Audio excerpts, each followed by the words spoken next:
Welcome to lecture number 29. This is the start of period 4. Our topic is 4.1, Contextualizing period 4. This will be a brief overview of everything that happened in this historical period, which covers the years 1800 to 1848. The learning objective for today is explain the context in which the Republic developed from 1800 to 1848. And our first key concept deals with the new democratic society that emerges. The United States began to develop a modern democracy and celebrated a new national culture, while Americans sought to define the nation's democratic ideals and changed their society and institutions to match them. There is a continuity from the third historical period of regularly scheduled elections and peaceful transitions of power. The Democratic Republicans won the presidential election of 1800 with Thomas Jefferson. His party envisions a nation of yeoman farmers and a small federal government. Contrary to the Federalist Party, who had increased the size of the federal government for the purpose of creating national stability. In this period, the U.S. will go to war with Britain once again in the War of 1812. Despite some embarrassing losses by the U.S., the war ends without any loss of territory. It produces a new era of nationalism and patriotism that derives from how the United States maintained their independence against Britain, still one of the most dominant European powers. One of the heroes from that war was Andrew Jackson. Jackson was victorious at the Battle of New Orleans that was actually fought after the peace treaty had been signed. Jackson ran for president in 1824, but lost to John Quincy Adams despite receiving the most votes. In 1828, he runs again and wins the presidency. His administration marks the start of the Jacksonian democracy. The Jacksonian democracy of the 1820s stressed the importance of the common man. To be clear, the common man in the Jackson democracy always meant the common white man, as slavery was still being practiced.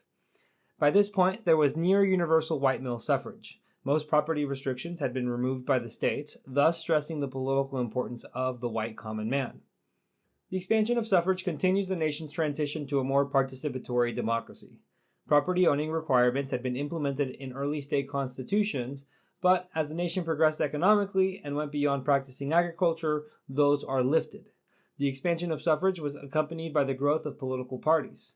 The Federalist Party lost competitiveness in national elections after the War of 1812, and thus the presidency was dominated by the Democratic Republicans.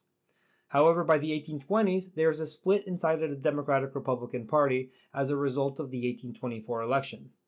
John Quincy Adams wins the presidency after the decision is sent to the House of Representatives, since no candidate in a crowded field was able to gain a majority of the electoral vote. Adams, who was second in the general election, manages to win with the help of Henry Clay, who was Speaker of the House and had also run in the 1824 presidential election.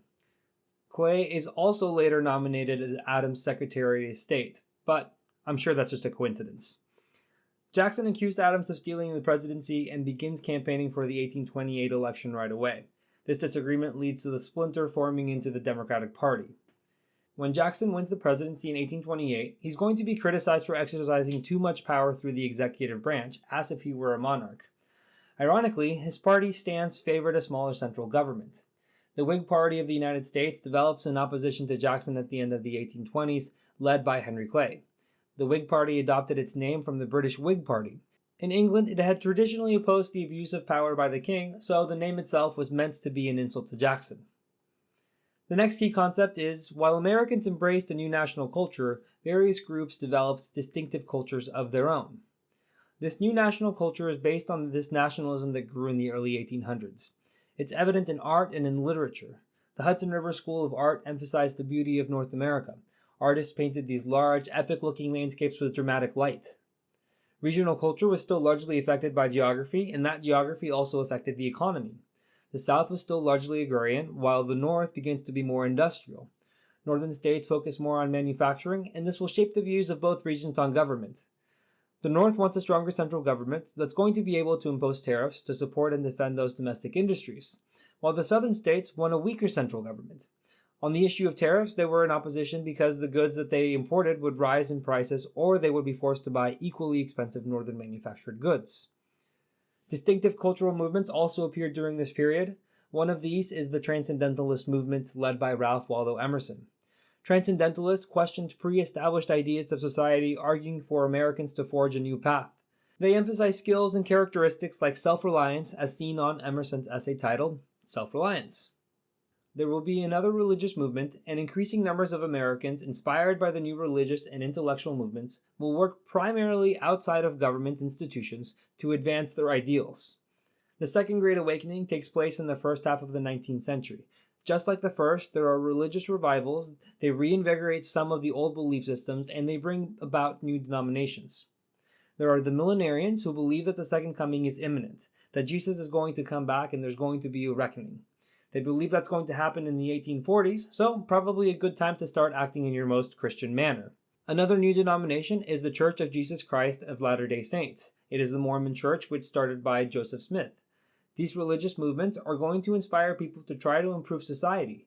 That leads to many reform movements like the asylum movement, temperance, abolition, and women's rights.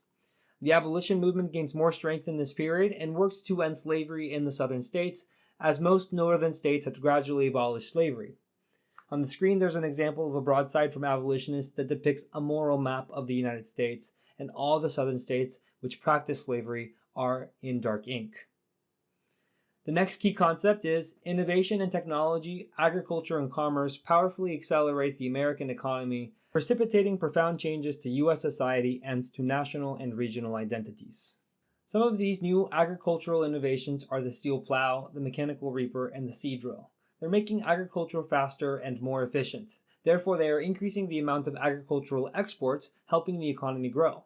In the north, the factory system is established. More processes are mechanized and make use of hydroelectric power, that is, water flowing through streams that are naturally occurring in the north, powering these northern plants.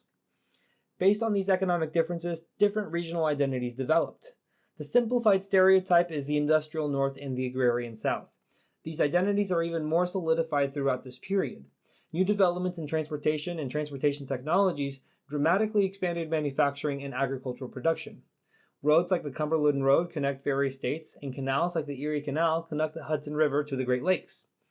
Steamboats and the steam engine begin to revolutionize transportation. Now, river travel is no longer one-directional. Downstream and upstream travel is possible with the steamboat. The Mississippi River and the Ohio River all of a sudden become two-lane highways. No longer are goods just going downriver to New Orleans. Railroads in the 1840s are still at their very infancy. They're more prominent in the north, and they're not yet standardized in the equipment or even the track width that they use. The telegraph allows for faster communication between the different regions, and Samuel Morse develops Morse code, which helps people communicate using the telegraph. The effects of these developments is the market revolution. The market revolution was this industrialized period in the 19th century in the United States. It was a growth of manufactured goods, and now people are able to purchase domestic manufactured goods. Americans are taking on wage labor, usually in factories that allow them to buy the same goods they produce. The changes caused by the market revolution had significant effects on U.S. society, workers' lives, gender, and family roles. One of the ways in which this affected women was that at first they were excluded from the factory system. They were not able to go and get factory work, but then the factory foreman realized that they could pay women a lot less, so it would be more cost efficient to hire them. It creates a new class of women who usually came from agrarian families and gained some degree of independence by working in factories. Some important caveats include that they had to live in the factory complex, and most of their wages were sent back to their family. The Lowell Mill Girls eventually organized their own union in Lowell, Massachusetts. Lowell was the place where the factory system grew dramatically. The women that were allowed to work in the Lowell factories were single women, and they could not be married.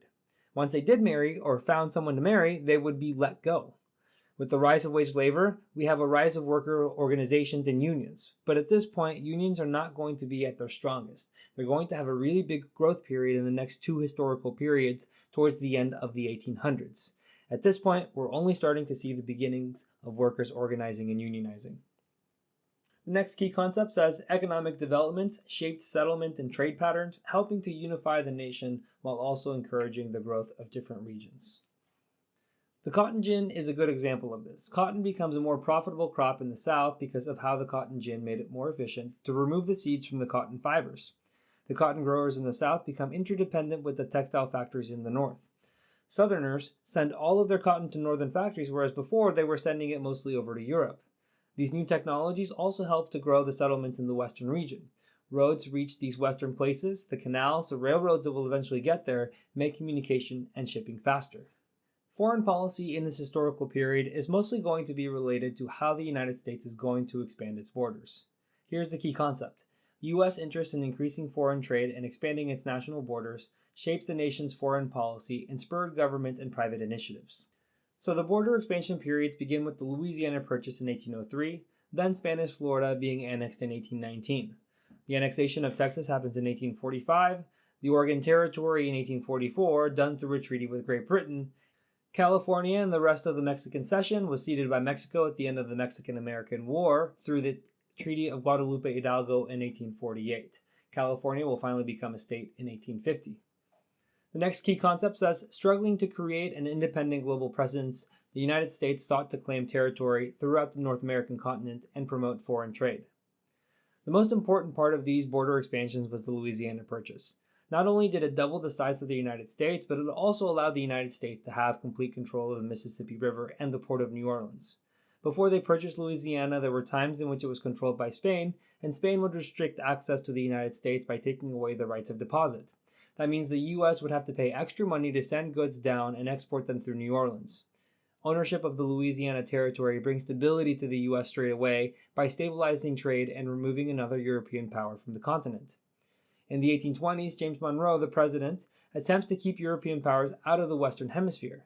The Monroe Doctrine sends a warning that European powers should not interfere with any of the developing countries and republics in the Western Hemisphere, otherwise the United States would get involved. Lastly, we have the question of slavery continuing to grow.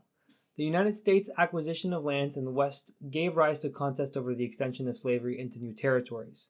The question over slavery's expansion would arise every time that a new state was added to the Union. Attempts at keeping free states and slave states even for purposes of representation in the Senate began through the Missouri Compromise. Anytime that a new state was admitted into the Union, they would be given 2 Senate seats. Representation in the House of Representatives was based on that state's population, but that state's population was disproportionately represented in slave states. The enslaved population would be added to the population by a factor of 3/5 per the Constitution, despite them having no rights. In 1820, Missouri was up for statehood, and Representative Benjamin Tallmadge tries to introduce a provision in the law against slavery. The Tallmadge Amendment said that if Missouri becomes a state, they would continue to be free. They would not allow slavery within their boundaries, and this gets the Southerners into a frenzy. They disagree about it, and it nearly breaks the country apart. Henry Clay, the Speaker of the House, drafts a compromise between the two sides. In order to keep the number of slave states and free states even, they will allow Missouri to enter the country as a slave state and break apart the territory of Maine from Massachusetts and introduce Maine as a free state. That way, the number of free states and slave states remain the same. Additionally, as the country continues to expand, no slave states could be added above Missouri's southern border. The green line on the map becomes the Missouri Compromise line, and no slave states could be admitted above that line.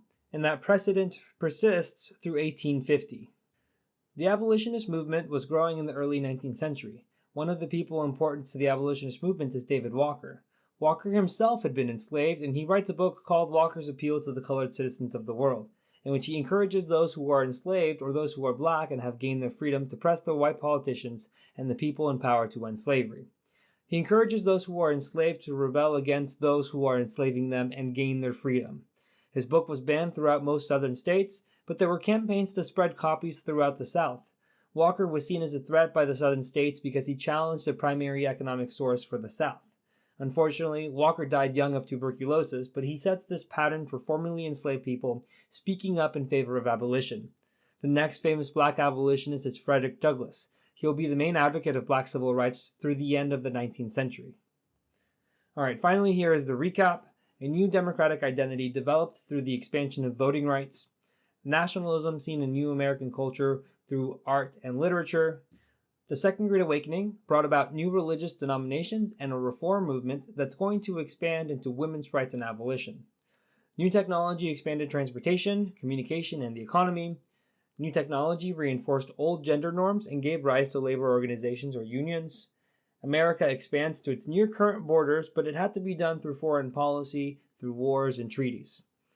And finally, the slavery question persists, especially with the expansion of the United States and the admission of states into the Union. Thank you for watching. If you would like to watch the next lecture, you can click on the video link on the screen. And if you are looking for more practice to help you on the AP exam, you can visit APUSHslides.com. I wish you the very best in all of your studying and look forward to seeing you back on the next lecture.